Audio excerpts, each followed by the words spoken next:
If I were JB Pritzker, if I were Pete Buttigieg, if I were someone who was thinking about running for president, I would go through all of the people who I know, famous people, content creators, anyone who I know is likely to support me or committed to supporting me in my run. And right now, I would be paying agencies to boost and juice their YouTube platforms. I would be funding content to go up and make sure that those platforms start getting massive audiences, start getting more robust followers and engagement, so that when in 2 years it's time for them to release a video saying that they support me, that audience is going to be as big as humanly possible, right? I would start releasing short form either in shorts or in 8 to 20 minute long episodes of scripted shows that highlight the issues that I want people to understand and care about, that have heroes and protagonists who are in line with the archetype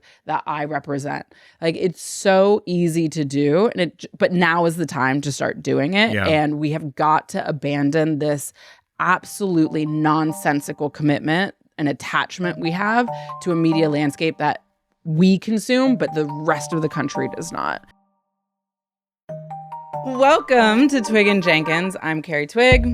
I am Brad Jenkins. We are politically codependent besties who started a podcast because that's what you do. That's what you do. And you're now in episode 3 of 4 of 3 of 7, a series that we are doing talking about our top 10 moments of 2025, wrapping up the year. This is true. I can't wait for your top 5, Twig. As we've discussed, you came so fucking well researched and so ready that your top 5, I don't know that I'm gonna be as combative with your top 5. I felt like I wanted to push back on your 6 through 10. Really? Well, you just took one totally off the board. No. I thought I was talking about the end of cancel culture, and Brad was like, hell no. Canceling people. Well, it just depends on how you define cancel culture. Doesn't it always? Let's go, Twig. Top 5, 2025. What a year. What a year for the things that we care about. What a year for Washington, D.C. What a year for your return to Washington, D.C. I also can't believe it's already been a year. I know. That's also mind-blowing in and of itself. Remember when we were talking about Trump's first 100 days and it felt like 14 years at that point, and then blew by. Here we go. Now we're at the end. Top 5. And everything's better, so everything is just perfectly fine. Who even needs a political podcast? Democracy is thriving. People are excited about civic engagement. People love healthcare and science, and the economy's never been better. Diversity is our strength. We welcome all communities, including migrants and people of all religious affiliations. Truly a golden era. It's the best. Let's just say it. 2025. The Lord's year. Our greatest. You're number 5, Carri. All right, Twig. let's get into it. Let's get into it because these take a little while. True. And I have notes today, guys. So I get excited when I see you with notes. Yeah, because I'm taking it serious. I'm not winging it, you know? No, but I love it because it's like Carri Twig's taking me to school. You know what I mean? Like Professor Twig. Let's go. I would love to be a professor one day. Let's go. All right. Let's do it. Okay, let me just quickly go over my 10, my 12. Oh, you're going to start from the top. I like this. Yeah, because recap. I think we need to ground the conversation. Very good point. Let's recap. Okay, so all of my list was really about cultural phenomena that I think we need to be paying attention to, not only if you're in media or Hollywood, but also if you are in politics. Yep. The two are so symbiotic at the moment, and so unless you're paying attention to all of it, then but so go back and listen to the past episodes for a full recounting. But so far, I did 12 because I overachieved. So Portland's absurdist protest performances, number 12, radical sort of departure from what we had seen protest movements be used as before. So that was fantastic. Trump's war on cultural institutions, not because he doesn't like them, but because he wants to be a part of them so badly and thinks they're so important. And so literally right after we recorded that episode, the news broke that President Trump had incited the board of the Kennedy Center to rename that vaunted institution the Trump Kennedy Center. Can we just talk about that for a second? How dumb is it? The name of the fucking institution is the John F. Kennedy Center. You can't just put Trump's name in front of another president. It like logically does not make any fucking sense to call it the Trump Kennedy Center. No, but I mean, it's also JFK's memorial. Like, there's something really potent about that. Memorial. It's literally like a national park, practically. It's like his memorial. But I just think they're gonna attempt to drop the Kennedy Center overall. I think the Trump Kennedy is just a bridge to eventually being just calling it the Trump Center. Yeah, Trump Center for Performing Arts. Again, never forget this guy wanted to be a star. So wanted to be a movie star. So there's that. Really great. Number 10 was vertical micro dramas going mainstream. If you don't know what that is like scripted episodic television that's shot in a vertical format and shot in like 3-5 minute episodes. So those are just blowing up and taking off, and whoever kind of figures out how to compress narrative but without losing an emotional punch is going to be incredibly successful. And all of this, by the way, is just a ruse for Meg Whitman and everyone that ran Quibi to come back. R.I.P. Katzenberg. R.I.P. for those two. If you know, you know. Netflix moving into podcast is like a massive, massive deal that I think we need to be paying a lot of attention to. Charlie Kirk's memorial and like the mythology that came out of that, and the way that we saw in really sort of spectacular fashion the way that the right like makes myth in real time and makes rhetoric and makes narrative in real time. Twigg is also just a big fan of Charlie, so she wanted to make sure it was in the top 10. It's a really shitty thing to do to a friend. Put me in that position. Because what am I supposed to do? No, I hated this man who was assassinated. I just want you to be canceled. That's all I'm doing. Right, because the next one was the end of cancel culture. And I refuse. Try me. Anyway, and then 6 was, I don't have my sheet, but 6 was paying attention to the kind of the number one shows in America in the first quarter of 2025. Yeah. And why that was really important is like, I don't know, 10 out of the top 20, 12 out of the top 20 were shows that were expressly about American government, whether it was Zero Day or The Residents, but like expressly taking place in government buildings, about paradise, about presidents, about government and state power, or they were tangential to them. So like Lioness, The Squid Game, about income inequality, like all of these shows had political themes in nature that we see in our kind of discourse. And they had massive, like billions and billions of minutes streamed at a time when news consumption was absolutely cratering. Yeah. And so I think so much of what I hear people talk about in sort of in like political operative media class is Americans don't want news. They don't want to get information about what's going on in the government. They absolutely do. They consume government adjacent media in massive, massive amounts. They just want it in a story. They want it in story format. They want a story. Much. And that's you hear this also from like traditional podcasters that think that politics is the third rail and we're never going to talk about politics because no one's interested in politics. And that's just bullshit. It's not true. We have not figured out the correct delivery mechanism for politics. People are fucking fired up about political storytelling. So we just have to catch up. Sorry to cut you off. No, totally. Yeah. So like The Night Agent, Reacher. I mean, I watched like 3 episodes of Reacher last night. God, I love Reacher. You just like a really tall, muscular white man, I think is what you really are into. I don't. It's tough to disagree. It's a very large man. It's tough to disagree. I love a large man. That was the biggest problem. He doesn't have to be white. By the way, your homie Tom Cruise, that was the biggest problem with the Tom Cruise Reacher, is that he's too small to play Reacher. Tricky. As based in the book. Like the book, he's like a big hulking man. Yeah. Which is what we're getting from the TV show. So anyway. Tricky. Yeah, but Tom Cruise can do it every once. Tom Cruise is a legend walking among us. Your love for Tom Cruise, it might be my favorite thing Undimmed. about you. Undimmed. It's kind of amazing. Okay. Top 5. Top 5. I'm With a bullet. really beating this horse. Let's go. What are we gonna go with? Top 5 is the Pentagon versus Hollywood. Ooh, speaking of Tom Cruise, we could talk about Top Gun Maverick, or we can talk about, I mean, this goes way back. I mean, this is not new, right? No, this is not a new phenomenon. Basically, since World War I, there's been an office of information at like the War Department or any of the major armed services departments.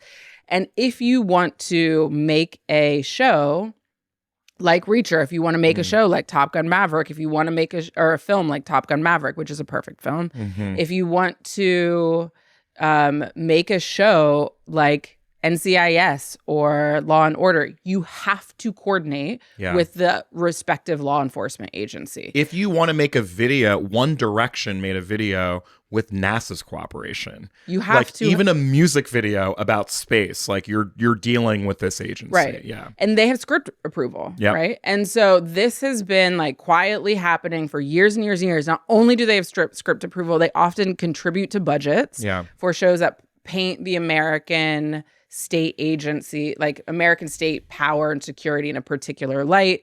They consult, the CIA consults on things if you're doing something about spies. Like this is a robust part of America's like propaganda. Infrastructure is this cultural, is this cultural interference. And the scaffolding that the armed services and the military, military complex provide for it. And what we saw this year was a show on Netflix called Boots. That was about 2 gay Marine cadets and closeted, and the Department of Defense, Pete Hegseth, came out and was like, this is anti-woke, this is woke propaganda, and it's disgusting, and like went on this whole bender about how, I use bender intentionally, went on this whole bender about how anti-American the show is, and it was woke garbage. And that's not the first time they have commented on things in popular culture, and very specifically tried to attack them based on them feeling like it violates some sort of norm or value or depiction of how they want the government and the military portrayed. And so that is going to ramp up. Yeah. The question is, will that have a chilling effect? Will all of these media companies that want their mergers approved, that want their acquisitions of other media properties approved, not want to piss off the DOD, and therefore not greenlight stories about, I don't know, Black soldiers, female soldiers, or instead, perhaps worse, arguably, definitely worse, greenlight shows that actively valorize the intense violence of militaries and state actors against their citizens. So, when they drop like NCIS ICE edition and they start building the cultural case and a cultural firewall that protects masked agents coming in and ripping mothers away from their children at daycares, coming into immigration courts and arresting people who are doing the right thing and showing up for their appointments. Like, they're going to use culture to build a case for all of that because they know that it is overwhelmingly unpopular with Americans and feels unfair. And so that's easier to do at the border, but they need to figure out how to make that case, and they're going to use culture to do it. And so that, I think, is something that is incredibly, incredibly important for us to be paying attention to. Also, any alignment between security agencies and entertainment.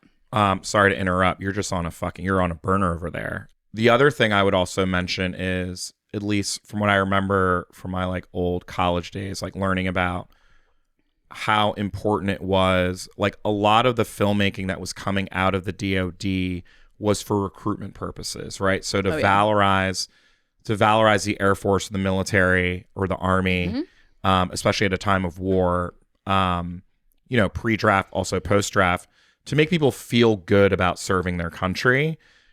I get deluged, especially here in DC, but like my algorithm is such that I get so much content, and apparently they don't know my age because I'm too old to be targeted for this. But the recruitment efforts for ICE and for Border Patrol. I think they'll take you. I don't think you're too old. I think they will take you in. Maybe they will. They'll put you on a poster. Maybe they will. Look, it's racially ambiguous. Maybe they will take me. But I would not be surprised if there is a Paramount show. Not. I've said this so many times. Border Patrol, Customs and Border Patrol, about ICE, because there's a very real.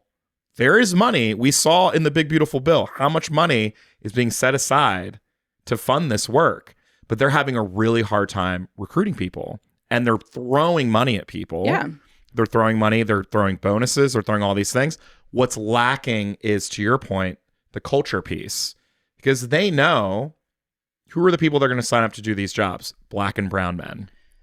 And the narrative of what they are doing is so fucking ghoulish and heinous and awful that this is where myth making and storytelling,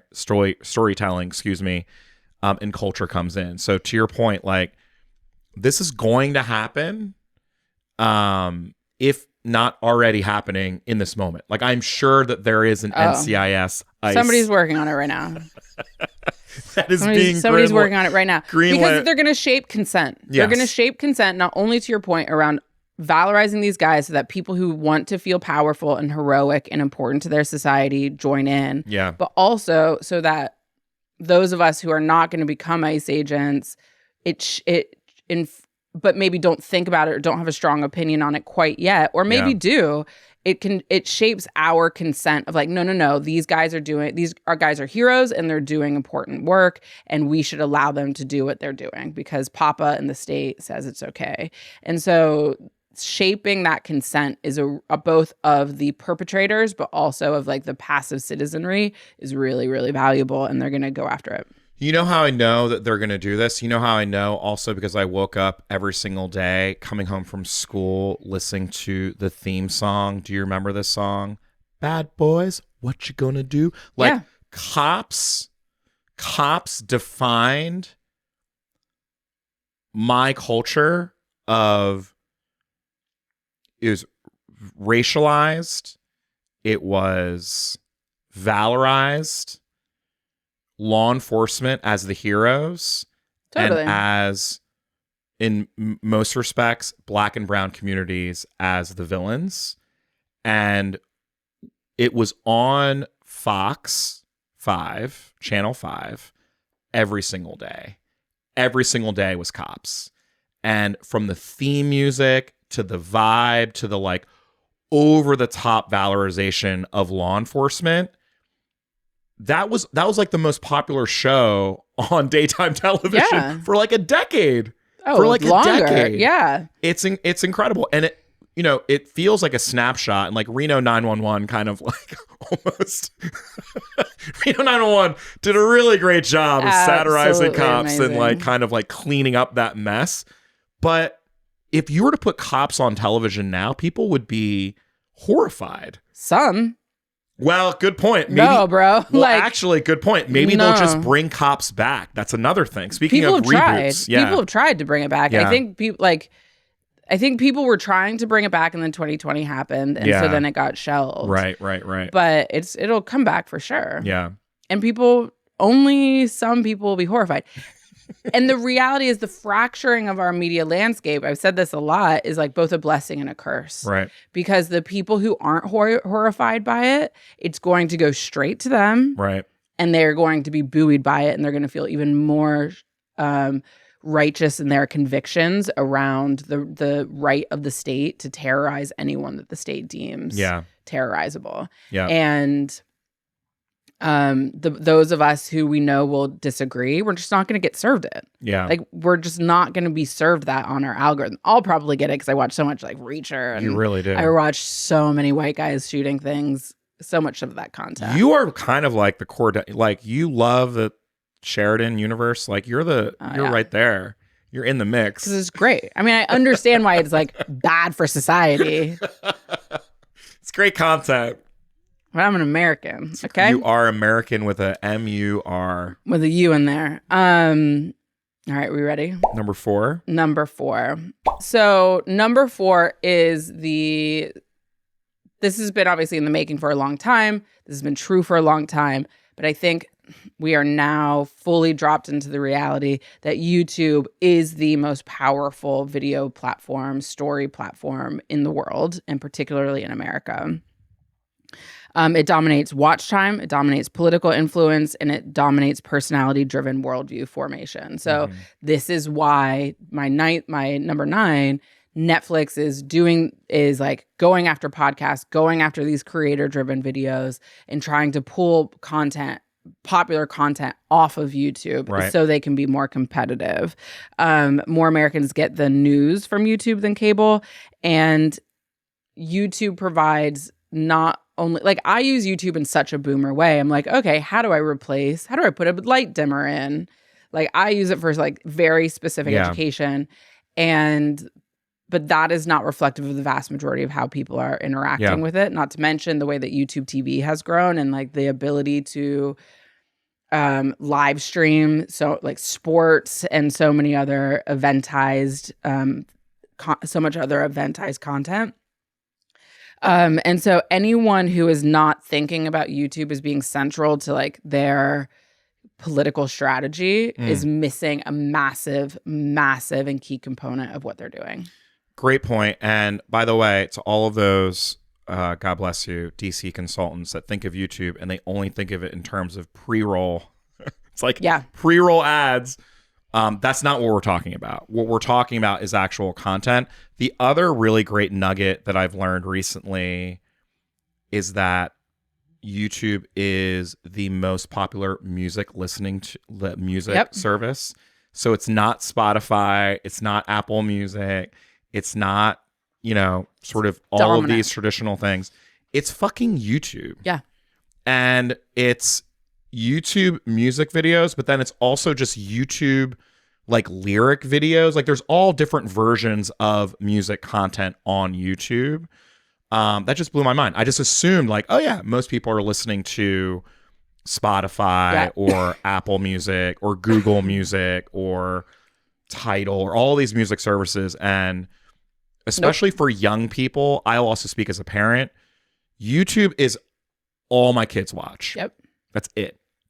That is their window into the universe, into the world. My son is only allowed to watch YouTube Kids. Sadie has just graduated to YouTube just recently because she was giving me so much shit because she was the only kid among her friend group that wasn't allowed to go on YouTube. And YouTube also now has a form of TikTok. Like Reels. YouTube Shorts. Instagram or Reels. YouTube Shorts is TikTok. Yeah. It's like it's now made its way to YouTube, and my children, unfortunately, I've kept them off of Instagram. I've kept them off of TikTok, and they're still getting it. They're still getting the dances. They're still getting the 6-7 jokes. They're still getting all this bullshit, and so we don't think of it that way. You're right. Like the sort of millennials, zillennials, Gen X, boomers, we think of YouTube as silly cat videos. We do not think of YouTube as television. Yeah. And for you and I, for all of our friends in politics, policy making, candidates, if we're not thinking of like actually telling stories on YouTube, the fact that we don't have right now a serialized political documentary series on YouTube constant is insane. There should be this like massive, far-ranging, multi kind of nodal YouTube studio that is pumping out like content that helps people understand what Democrats believe or anyone on the left believes. And not only do we, I mean, I've said this so many times, like confirmation bias in the political class, especially as it relates to media consumption, is so real. Yeah. I talk to brilliant, brilliant people who have no idea how people actually consume media and have such antiquated ideas, or just like, or look, I don't watch that. And it's like, that doesn't matter. Like what you watch is not reflective of what is happening for 355 million other people. Yes. And we have got to get over that and like get out of the political ivory tower or whatever it is that continues to have this like circular, illogical thinking pattern. And also understand how this platform works. To your point, it's not about pre-rolls. Like if I were JB Pritzker, if I were Pete Buttigieg, if I were someone who was thinking about running for president, I would go through all of the people who I know, famous people, content creators, anyone who I know is likely to support me or committed to supporting me in my run. And right now, I would be paying agencies to boost and juice their YouTube platforms. I would be funding content to go up and make sure that those platforms start getting massive audiences, start getting more robust followers and engagement, so that when in 2 years it's time for them to release a video saying that they support me, that audience is going to be as big as humanly possible, right? I would start releasing short form either in shorts or in 8 to 20 minute long episodes of scripted shows that highlight the issues that I want people to understand and care about, that have heroes and protagonists who are in line with the archetype that I represent. Like, it's so easy to do, but now is the time to start doing it. And we have got to abandon this absolutely nonsensical commitment and attachment we have to a media landscape that we consume, but the rest of the country does not. It's such a great point. And if you think that you can be a political strategist of any significant import in the next coming cycles, both 2026 and 2028, and you don't understand how people understand the world, you're not going to be able to run an effective campaign. And so understanding, getting into this strategy and understanding how these platforms, what the opportunities that they present to you is so critical. Yeah, I couldn't agree more. We're at an interesting moment too, right? And I will talk about this in my top 5, talking about sort of how the right wing weirdly is kind of collapsing on itself for a variety of different reasons. A lot of it was, well, I'll save it for the next pod. But we're at a inflection point where the left is, as it typically has when it comes to media, always playing catch up. It's a weird phenomenon where we're playing catch up to where the right already is, especially on YouTube. And I think that there's something interesting because we're trying to catch up to like the podcast ecosystem on YouTube. I think that there's something kind of like, let's like shoot for the moon and like 100%. Sure, let's do podcasts, right? Like no, it's important. That's happening. But like, let's go above and beyond. Honestly. You know what I mean? Like, exactly. Let's truly, especially considering, I mean, RIP Rob Reiner, like what a fucking genius this man was and how committed he was to democratic politics. And the fact that like this man, and I know the president, it just was revealed that President Obama and Michelle were going to see him that evening. Did you see that? Yeah. It just reported, right? Like, and Rob and his wife, there's so many people who are storytelling legends who are ready to help. You know what I mean? But part of that too is like, this is incumbent I think that actually falls into a trap that got us into this mess in the first place, which is we think people in Hollywood, because they're liberals, because they're Democrats, are just taking care of that and that we don't have to do it. Good point. And people in the political class have got to do this for themselves on their own independently. Because Rob Reiner, Aaron Sorkin, they don't want to write a script for a candidate. They want to make their art. True. They are making their art. Let them make their art. Let us do the things that we need to do so that they can converge and amplify one another. And that the system that should be working for us actually does work for us. Yep. But this is the responsibility of the political class as well. I just mean to say, we talked about this like ships passing at night, right? Where there have been moments of real collaboration, meaningful collaboration between Hollywood and DC. And there are really brave innovators in Hollywood. Adam McKay is one of them, who's kind of created his own little content studio around climate change. There are people who are willing to just sort of do it. what I mean to say when I bring up Rob is that, like, I think that this is the thing that I always said when working for President Obama. We were lucky working for President Obama, but I always found it so funny how people in this town just think that they know how to do this. And there are so many talented people. No, it's crazy. Do you know what I mean? That are like willing, ready, and able to jump in, especially in this moment where there's a content crunch, where everything is consolidating. There's so many creatives who are willing to jump in and work.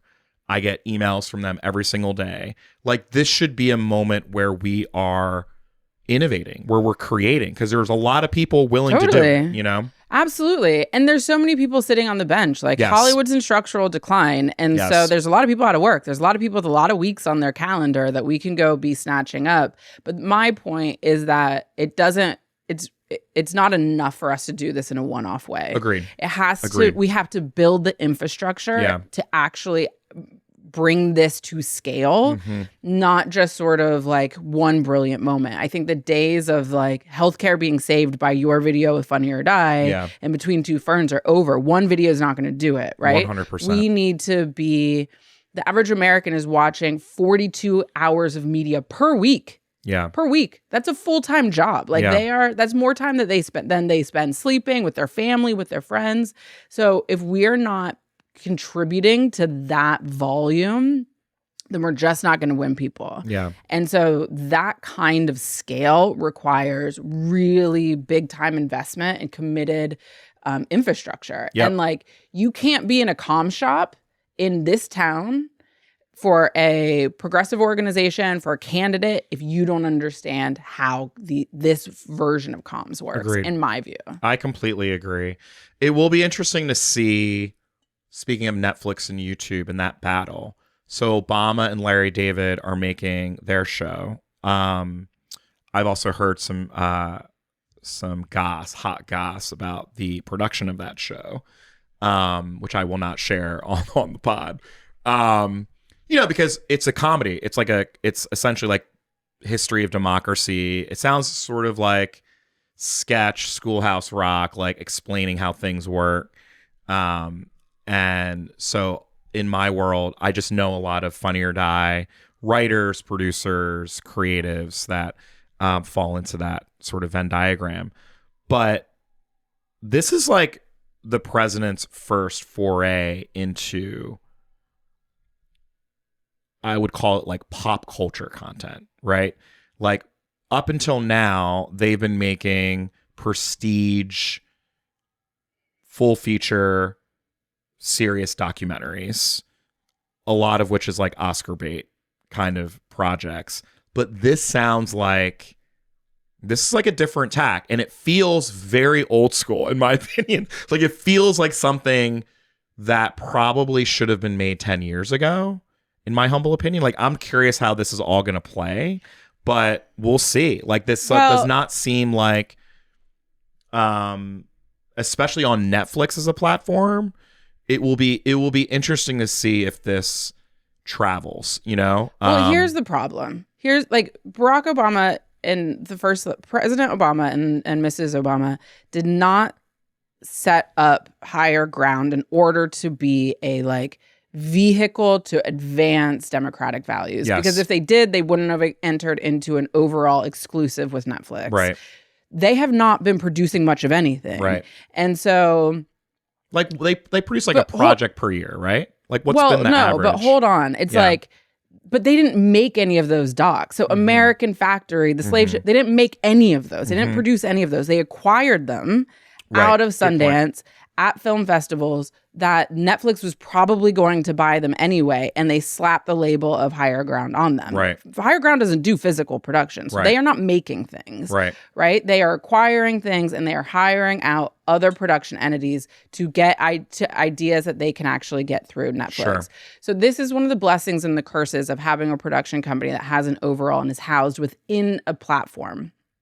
So my production company, for instance, is like independent. We can work with all of the platforms, but it's really hard to do that to like maintain overhead. And so you sign an exclusive deal to produce for Netflix. Netflix gives you, in the case of the Obamas, $300 million or whatever they give them. Right. You then still have to pitch Netflix and get Netflix to greenlight the shows that you want to make.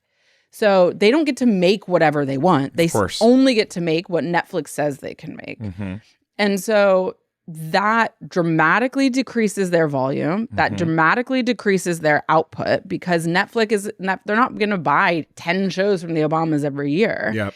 So, but the overall market might have, right? Sure. And they didn't, because they had such high signing bonus or whatever you call it, they had such a high fee from the Obamas, they don't need to maintain volume in order to keep the business afloat. Yeah. I have to make tons of stuff in order to keep my business going. Like if you're an independent production company, you're a volume player. Right.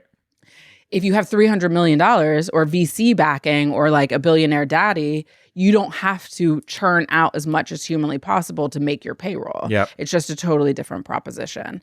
And so even if what the Obamas put their name on or what they sell through at Netflix is really good, they are fundamentally throttled by the Netflix machine, and they're only going to be able to make so much. And so in this environment, again, it's volume, volume, volume. Yep. The only way you influence culture and society at large is through volume. It's not through one show a year. Right. Maybe the show will be really, really funny and it'll have a longer half-life than the majority of things that get made. I think that's probably true. But it's not going to have the kind of society-shaping influence that long-term exposure and repetition actually give people. Well, so here, I mean, that was beautifully articulated and laid out for most people that don't know what the Obamas have been up to. I mean, like two things come to mind when you lay that out. One, what a brilliant move by Netflix to lock up the Obamas. 100%. Like, because all that is preventing competition from working with the Obamas. It takes the jewel off the field. 100%. Like, so much of it is just taking them off the field, right? So that's number one. Number two, I do agree with you that, look, we know the Obamas. We know how thoughtful, deliberate, sort of the long moral arc of justice that they all are, from day one on the campaign to day one at the presidency. They've never viewed their role as being this kind of like rapid response. We need to create content to beat back whatever. And when they started, Donald it was Trump a different time. 100%. It was a totally different time. We didn't have the same assessment of what needed to happen in the political landscape as we did today. They started 10 years ago. Exactly. But things have changed. Yeah. And so I do think that, I mean, let me ask you this question. If you were advising them, what should they be in the business of doing in this? I mean, it seems to me you're laying out a lot of these things in your top 10. But if higher ground, if one of the questions for higher ground is, I think we would all agree higher ground's number one goal is impact. It's impact, right? Barack Obama doesn't need Oscar awards, just doesn't need them. What we need right now is real, I'm going to take a term that you've used constantly, like cultural scaffolding for what the fuck is happening around us. And from my opinion, that is a role that higher ground can and should be leading in, right? Michelle has a podcast right now. It's doing really well. Barack has done a podcast with Bruce, but like, it's clear that they understand their value. So what would you recommend higher ground do in 2026? If I had my druthers, they would leave their deal with Netflix. If I had my druthers, I would, if I suddenly were in charge of higher ground and I got to do whatever I wanted, with it. Yeah. I would leave the deal with Netflix. Yeah. I would get VC backing, or maybe not VC backing, but I would call one of the president's billionaire buds. Sure. And be like, give us a big pot of cash, like $250 million, Yep. and set up immediately a production services company Yep. that went into short form, went into podcasting, went into scripted micro dramas, went into longer form dramas, comedies, all genres, specifically to be on YouTube. I would have start recruiting the best talent out of Hollywood, both in front of the camera and behind the camera, to start thinking about how they could be executive producing shows that had nothing to do with the Obama's name necessarily, but we would be a backer of. Simultaneously, I would start going to all of the big progressive media companies that have access to a ton of content, like our buddy Tara and Courier and The Bulwark or whoever, just like all of these sort of media companies that are already churning out tons of content, and build out a video content studio for them. Right. The Courier should be releasing a super compelling video documentary every single week. They should be doing longer lead things on YouTube every single month. Like, what is their meaningful video strategy that is a longer tail form, an entertaining form of the journalism that they already have access to and they're already churning out and putting it into the world? Yep. Building out that infrastructure so that any of these progressive organizations can sort of stand on their own 2 feet and figure out how to do all of this, right? And because the demand for content is never going down. We're never going to be in a scenario where people are like, you know what I want to do? Yeah. Not watch stuff. Right. Like that, those days are over. I hope we go back to them. I hope we're all like, you know what I want to do right now? Go on a walk or read a book, but we're not there anytime soon. So those would be the 3 things I would do. I would leave the exclusive deal with Netflix. I would immediately start figuring out what a production services footprint looks like and start turning out for multi-format, multi-genre content. I would start investing in infrastructure for other ideologically aligned information institutions, for lack of a better word. And then maybe finally, I would actually try and think about some formats to do with both the president and all the leading candidates for president. Now, not everyone's going to sign up for it. Yeah. But like, what is a format of a show that we can be building towards right now that gives people a line of sight into like why all of this matters, who these candidates are, and that maybe converges towards election night in the midterms or the general. Like, you can imagine a scenario where you see all these like behind the scenes, you're like a follow doc with the president. Yep. You see all these behind the scenes moments. You start releasing them like once every month, once every 10 days. And then the closer you get to election day, there's more, the frequency of episodes go up until a point where you just converge into a live stream. I love that so much. There's so much you could do. Yeah. And if I had just like a magic wand, we would be doing that today. Yeah. I love that. The other thing I would advise, because I'm sure the president's watching, he's a big fan, is really tap into the things that he loves himself, and then tap into the things that like he is passionate about. We know for a fact that President Obama is a sports media junkie. And you and I have talked about how the way in which sports media, particularly like sports news, is delivered, the delivery mechanism of sports news, so much facts, so many figures, so many people, so much history, so much like nuance, so much explaining, so many like big personalities. There's so much to learn that I think we need to be innovating how we are delivering political news. And I think that there are, and I know the president has so many friends, you know, like Wilbon and these guys like Kornheiser, like PTI, invented a way of delivering sports news in a relatable way. I think that cable news is dead. It's just dead. And I think there's a lot we can learn from streamers. I think there's a lot we can learn from Hassan Piker. I think there's a lot we can learn from like the Young Turks and Sam Cedar and all these guys. But that is also still antiquated as well. And totally. There are personalities. And the last thing I'll say too is like the Stephen A of it all, God bless Stephen A and his aspirations to jump into politics. But like Stephen A also sees the writing on the wall. Yeah. Stephen A wants to move beyond sports. You know what I mean? He's like, I've dominated sports. I want to move on. And I think that like that to me is a telltale sign that like Stephen A recognizes that there is not a voice like him in political media. And so we should also be attuned to that we should be building, like, who are the Stephen A's of political media that we should be Grating and hyperbolic. I think we got a ton of those.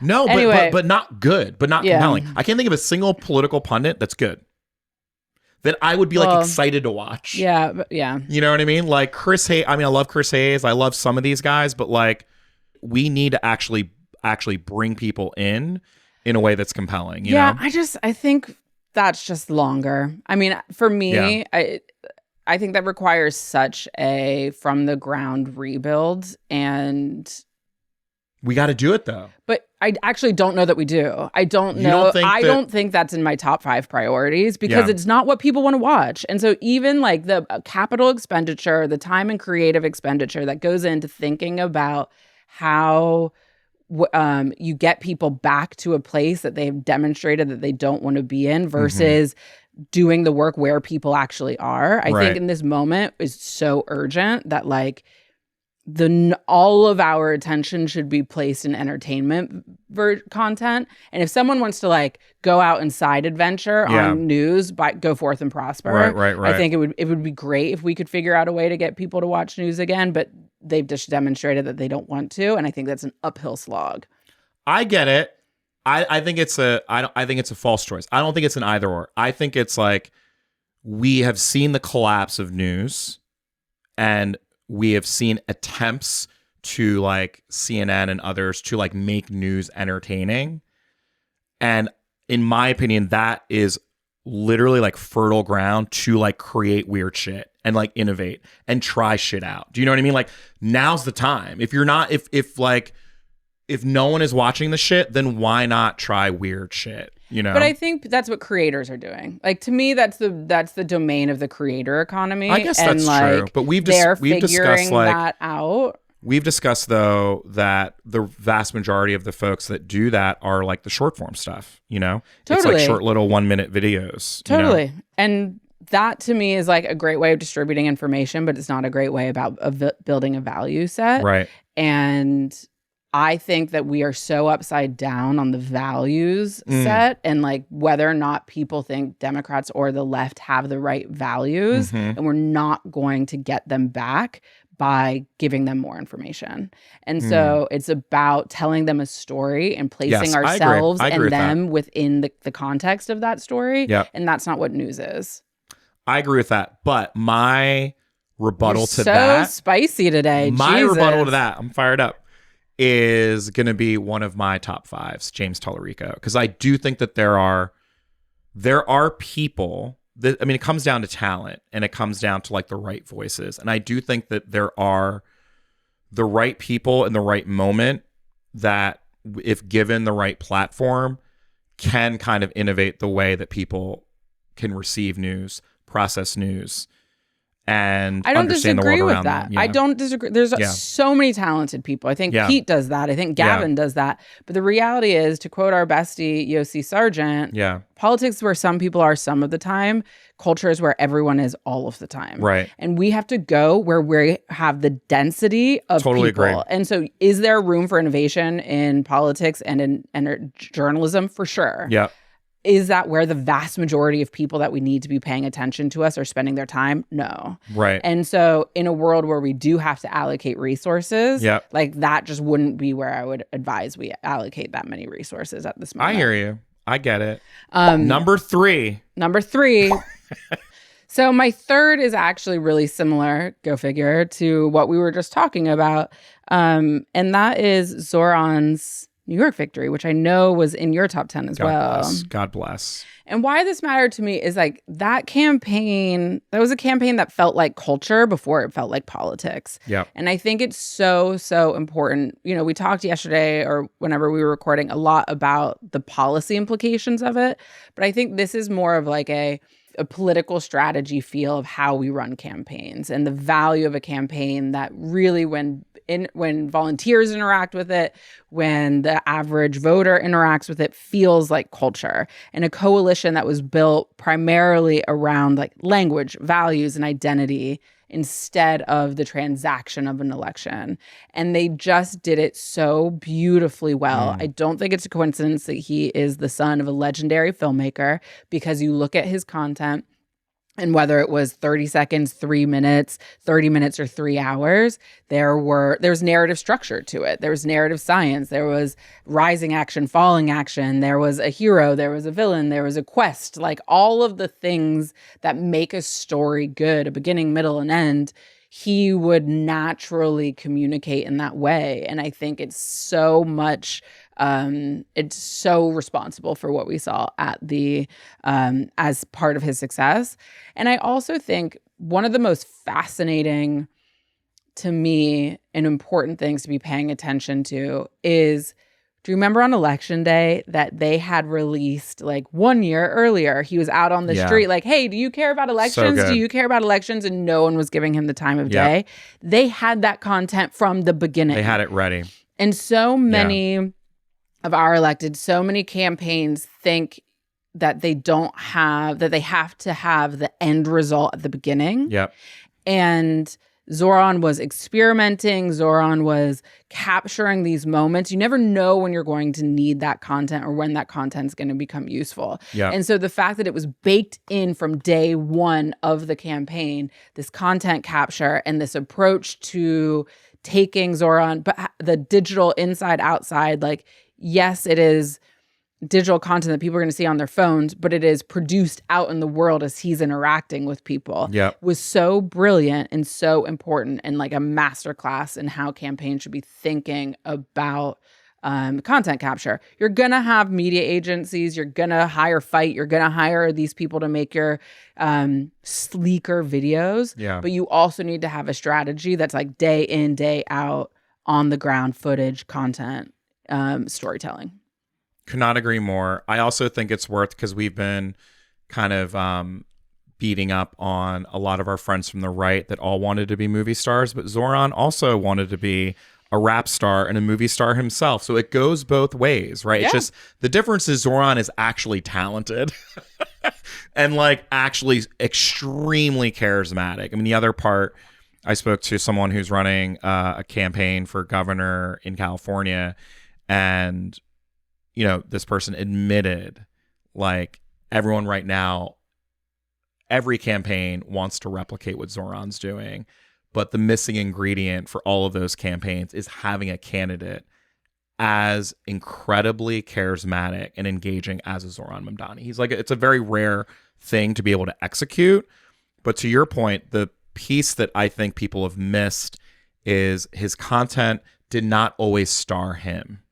In a lot of ways, he was interviewing people. Like, he was putting everyday people kind of in the driver's seat, and he was kind of like man on street style. Or also he was like kind of in the background with other folks. Like, campaigns, yes, he was very charismatic, but they also realized that the biggest thing that they had to show was someone who understands New Yorkers, and from New York, and is from the community, is from the grassroots, which is as we're thinking about the influencers right now, I'm not seeing that. Like, I'm thinking of these campaigns right now, the Nadler seat in particular. We see a lot of slick filmmaking, to your point. We see a lot of direct to camera, but we're not seeing the real connection and authenticity of someone who like understands their city, right? Like, my favorite thing is like when he did the videos, I think he actually did the videos when he was still a council member with the food trucks and like the people who were like ran the food trucks, and just listening to them. Yeah. Just listening to them. Just like asking them like, why is it so expensive? Why is it so hard to do the work that you do? Speaking of storytelling, like that's the shit that I think truly broke through. It's not so much like I'm slick and I'm charismatic. It's like, no. Like, what are the real issues in New York that we are trying to change and solve, you know? I would argue that I actually think that we have a ton of charismatic candidates. And I think that by all accounts, Donald Trump is incredibly charismatic. I don't think you get to be president of the United States without some degree of charisma, at least maybe not George H.W. Bush. But for the most part, I think charisma is, I think a lot of our candidates are charismatic. I think that one of the things that distinguished so much of what Zoran's content was able to achieve, to your point, was that it was an authentic and organic extension of his actual personality. Right. And so I was talking to a state party chair a couple weeks ago about a candidate she has that she's just sort of like this candidate in the South and a state party in the South. And she's just like, she just doesn't.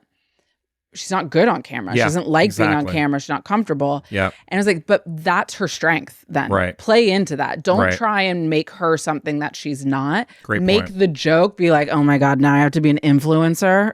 Like I'm not like good. There's all these videos. There's all these memed videos on Reels and TikTok about how like being a small business owner, now I have to make content too, right? And so it's like make that, like draw on the fact that a lot of people feel pressure and uncomfortable with the fact that now they have to be on camera to like sell their knitted scarves or whatever. Like why? This is terrible. That's a great point. And so find a archetype that works for your candidate, that feels true and authentic and that they can exist in.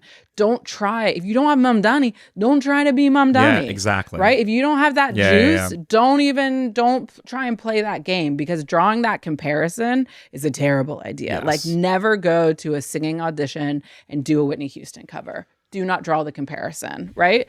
Find your lane, find your range, and stay in it. I totally And agree. then it's even more, it's less of a chore for the person who's doing the content. Being on camera can be so exhausting. And so if you have a candidate that doesn't like it, you're going to burn them out. They're going to resist you doing it. They're going to make it hell for everyone and for themselves if you have them doing something that is not like the most comfortable version of an uncomfortable thing. Yeah.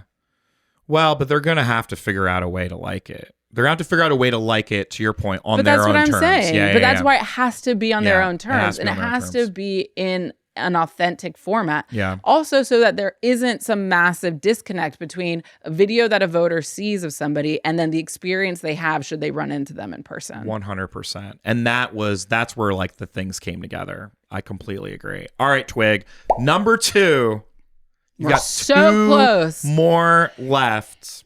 Okay, so the post-election kind of hangover, the collapse of a meaningful and robust assessment of what went wrong with the Democratic Party. Wow, this is very timely, Carri Twig, because we saw what just was released yesterday. So yesterday it became news that the DNC chair, Ken Martin, is not going to release the 5 months in the making autopsy of what went wrong in 2025 because it's going to be too divisive for the 17 people who are paying attention. It's unbelievable. For literally the 0 views that if you turn into a video and it would get 0, 30 people are paying attention to this. I got 3 texts, not to be this person, but I'm just going to be this person. This is what Twigg and Jenkins brings to this. 2 of whom were from donors. One of whom is a major Democratic donor. He said that Ken Martin came to his house, pitched him on giving money to the DNC, and the primary reason why he should give money to the DNC was for this autopsy report. Yeah. And just the audacity to then say, oh, we're not going to release it. Because it would be too divisive. Because it would be too divisive and counterproductive in an election year. Unbelievable. We said this we've said this on the pod at the beginning of the year. When you get a shellacking, when you get your butt kicked in every single state in the country, in basically every county in every state in the country, it's a great time to do some self-reflection. Yes. It's a great time to let it bottom out, hit rock bottom, because that's when the pain stops, and then build back up. Yes. And until we are actually having a meaningful conversation based on, I think they said they conducted 500 interviews or something, based on these hundreds of interviews, based on this data, until we're actually able to come to a uniform general consensus about what went wrong and why it happened, then we're not going to be able to like stop this cycle of suffering and this cycle of like completely erroneous decision making and risk aversion and loss aversion that is infiltrated the party sort of at every level. And no one's going to be paying attention. So it's perfectly fine if it comes out. It's just not that big of a deal. The Republicans are going to pay attention, but they're going to be doing their own thing. And I think they probably have as good an assessment of why we lost as we do. But there is a lot of value that could be gleaned from the kind of operative class having a shared touch point, even if you disagree with it. That's right. But having a shared set of information and knowledge. And so I think it's a real shame. I think it's indicative of a calcification of the party, of a lack of realism of the party about how dire some of these straits are. I think it's a lack of leadership to have this come out. And I think it'll probably end up coming out anyway. If it's actually been prepared, that shit's going to leak. I was just going to say, hashtag release the files. Like, let's fucking go. Let's use the same hashtag, right? Like, just cowards. Just cowards. I'm going to say it directly to the barrel of the camera. Just fucking cowards, right? Like, what are we talking about here? That was also the primary campaign promise that Ken Martin and all these DNC chairs were giving us lip service of like, we're going to do an autopsy. We're going to figure out what went wrong. We have to like recalibrate. We have to figure out how we change the Democratic Party. What the fuck are you afraid of? Yeah. Like, what exactly are you afraid of? You know, like, and there's so many versions of this on both the right and the left. Like, the right had the Contract for America. The right had, you know, different versions and iterations of like what they should be and what they should do. And like the Young Guns report. Like, this is what you do. You become public. You say it with your chest. You say it with your fucking heart. These are the things that went wrong. What are you afraid of? Are you afraid that the people that did bad shit aren't going to get jobs? Is that what you're afraid of? Are you afraid of offending donors that potentially are not going to give you money? Like, what exactly are you afraid of to not release the report? It's so infuriating to me. It just shows me, again, we've talked about how the Democratic Party in this past year has shown their ass time and time again, just revealed how spineless and how beholden they are to the donor class time and time and time again. And we can all make assumptions. There's going to be a lot of, on the left, there's going to be a lot of assumptions made for what's in this report that they don't want to be made public. Just fucking make it public. Ken Martin, grow a pair. Like, grow a spine. And I'm sure Hakeem Jeffries and Chuck Schumer are also the kings of spineless, ballless humans, are in support of burying the files.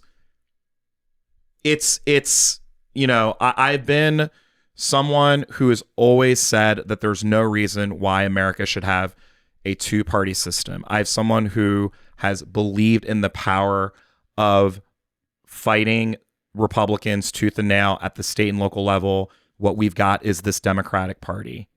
But Zoran has proved in New York City that people are fucking ready. People are ready for something different. And if the Democratic Party doesn't feel that right now, they fucking should. And they should release this shit. I'm gonna be yelling this from the fucking rooftops. Release the files, Carri Twigg. This is so funny. I'm going to drop you off in front of the DNC building. With a sign. Release the report. That says, release the files. Just release the report. Yeah, it's going to be great. We're going to take a picture. Hashtag, let's fucking go. All right. Are we down to number one? We're down to number one. It's almost over. Let's go. Number one. What are we I don't think we landed on what number one is. The number one moment of 2025? For me, it's not really a moment. Okay. It's like, I sort of pick things that are like dynamics. There we go. Even better.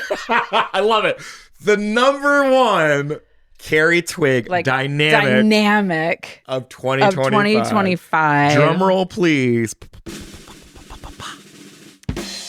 I think the number one dynamic in 2025 as it relates to kind of the political world is finally, a widespread acceptance that we are not in a policy fight. We are in a narrative fight. All year, we've watched the left sort of scramble, both privately and publicly, to start understanding the media. Yep. And with varying success. Yes. We're both talking to a lot of people about it. And the reality is you're not going to be able to learn in 1 year what, like a full industry, a full expertise, a full set of skills and crafts and know-how and history and context. Yeah. But at least they're starting and at least they're on the right path. We still have a lot of, for better or for worse, people in politics are arrogant. And so we still have a lot of people who think that 1 year makes an expert, and they are not expert, and we're going to get there with them. We could all have a little bit more humble pie going around, I think. We could all have a couple servings of humble pie. But at least people are paying attention to the fact that we have got to both respect media and entertainment, understand media and entertainment, and engage in media and entertainment. And there is a tactical reality right now that we don't have the infrastructure and the know-how yet to implement meaningful strategies that can allow media and entertainment to be transformative for the party and for the future political outcomes in this country. But I think people are at least getting there. And so that, to me, you can work with that. There had been so much denialism about how true that was. Yes. But now that like facade has cracked and people have dropped into that reality, we can work with that. And that at least gives us a shot and makes me feel a little bit more optimistic than I felt even going into the final months of 2024 and the final months of that campaign. I agree with all of that. My only, I don't even know what the right word is, not caveat, but maybe my only red flag with this is that I've been at, some conferences, or I've been at some briefings where everything that you're saying is accurate, but unfortunately the sort of political class, particularly the DC consultant class, and especially folks on the Hill, culture, the term culture, God bless Culture House, is thrown around in almost every conversation. But for these folks, where, again, I think that, to your point, there's a learning curve here. And I think that this is like new for a lot of these folks. But culture, no, people don't know what they're talking about. Culture immediately for them, a 1-to-1 is culture and influencers. Yeah. And that's it. And when they say culture, but what they're really meaning is like, we need more influencers that have followers to make more videos. And I'm literally like just shaking my head. I'm like, you're getting there, right? Like just the fact that it's like baby steps, you know what I mean? Like the fact that there is an acknowledgement. I can work with that. We can work with it. Because we can get people up to speed, we can get people up to speed. Right. But like as someone who opted into storytelling 10 years before it became in fashion, like when I left politics and went into film and TV production, the number of people in politics who are like, what? You're doing what? Right. Oh my God. Like you left the White House to go into entertainment. Like people just thought I was a total lunatic. Yeah. And now that it's coming around, it's like, I have 10 years of experience. And so you can, when you talk to someone who's only been thinking about something for a year and you've been making it your full-time occupation for a decade, it's really easy to be like, oh, you obviously have no idea what you're talking about yet. It's Yet. Yes. But the operative word there is yet. Yes. And so it's like, they are going to get there. They're going to catch up. It's imperative that you do. You cannot be successful in politics without understanding some of this stuff. And so we'll get there. And until like progressives and the left start investing in storytelling at scale across platforms, across formats, genres, and even institutions, like we're going to continue to make the mistake that you're talking about these our friends who are operatives who mistake noise for power. Yes. Well, and it goes, it's not just the kids too. There's like a downstream, that's what I mean. And there's an upstream effect too. 100%. They're even worse because they're the ones controlling the budgets. Exactly. Yeah. The funders don't understand this stuff either. No. And, as someone like Twigg, right? Like I left the White House, worked for Funny or Die. Funny or Die was so ahead of the curve with all of this stuff, right? And just the idea of using talent, comedy, the best of the best in Hollywood to make real impact. No one really understood it, and they thought it was like cute. Yeah, right. Totally. Like it was like, oh, it's like a fun thing. Even our clients, like we were working with some of the biggest organizations in the country. The clients we were working with, it were very much like vanity projects. Like, oh, I get to make a video with Jeff Goldblum. Yeah. That's great, right? Yeah. Like, but they weren't thinking of it as a core discipline. They weren't thinking of it as a core like communication strategy. And the good news is, I agree with you that like there's not a single organization, candidate, political committee that they're either their donors or their membership or their board is not asking them, what are you doing? 100%. What are you doing on this? And the problem is, it's like, you know, a lot of the decisions around the strategy are being made by people who actually don't know that much, right? And so there are the people who've only been thinking about it for a year, and they're in charge of the financing, the funding, and the strategy around it. And so they're going to make a lot of mistakes, and they're going to invest in a lot of the wrong places. Yep. And hopefully once they've been burned, or like hopefully once they understand more about what's happening in the media, they'll open their kind of aperture and their understanding and get a little bit more nuanced with it. But it is a process. And yeah, it's like none of these institutions, all the places you just named, like none of them are going to endure, survive, or be successful if they don't figure this out. Yep. And figure it out correctly. Not even just like, but you know, just like at least we're starting. It's exciting. I think that it also, the other thing I would say too to that, which is really smart, the way that you lay that out is so smart.